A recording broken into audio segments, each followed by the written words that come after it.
Let's turn to the growing China threat our next guest wrote. A sobering op-ed titled, China's Xi throws down a gauntlet to the U.S. and says Chinese President Xi is warning Americans that China will not be bullied and saying, quote, whoever dares to try will find their heads bashed bloody against a great wall. Joining us now to discuss, Heritage Senior Fellow and author of that op-ed, Dean Cheng. Dean, what message are they sending, and why are they sending it right now? Well, the key message that they are sending with Xi Jinping's 100th anniversary speech about the CCP, the Chinese Communist Party, is, one, China is not going to take a backseat to other people. It is not going to allow others to dictate the rules. There's been a lot of attention paid to the whole head bash bloody phrase. That actually is a very, very small part of this, but it was a warning that China has certain goals and it is going to push for those goals. And anyone who tries to stop China, that the Chinese perceive as bullying or aggressive, is going to run afoul of China's military, but also China's overall diplomatic and political capabilities. Dean, how do you think China sees the Biden administration? What do you think that they're thinking? I think that they are going to be somewhat confused because, on the one hand, we have some positions enunciated by people like Anthony Blinken saying we're going to be supportive of our allies, supportive of Taiwan.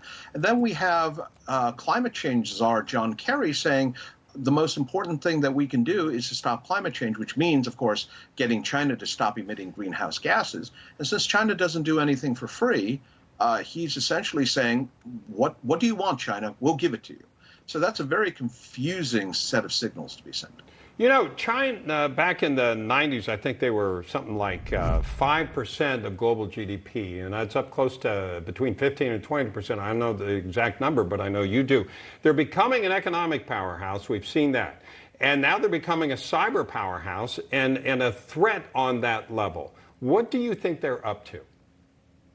The Chinese have made very clear, the CCP has made very clear, we now live in the information age, not the industrial age, right, which means that the currency of power is the ability to generate, control, manipulate, transmit, and exploit information, whether that's in terms of supply chains for information communications technology, whether that means cyber warfare, whether that means control of space, and that is what they are pushing for.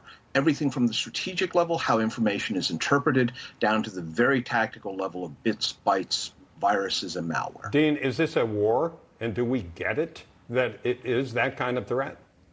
We are not at war. Nobody's bombing anyone. That's the good news. We are in a really tight competition in terms of AI, artificial intelligence, in terms of quantum computing. China is a peer. In some areas, we think China may actually be ahead. Do we get that? I'm afraid that at watching how the NBA is operating, watching how folks are tearing down the United States, you have to wonder if, with all of these, CRT and things like that, is this country worth defending? I think it is. But what you're teaching is maybe we're not even worth defending. Well, that's quite sobering. I think most of our viewers believe it is, and that we have to make sure that we keep our eye out for China and what they're up to. Dean Cheng, thank you so much, sir. Thanks for watching the Heritage Foundation's YouTube channel. With more than 500,000 members, we are the nation's largest conservative research and education institution. We believe the principles and ideas of the American founding are worth conserving and renewing. Please help us further our mission by subscribing to this channel and sharing our videos with your family and friends.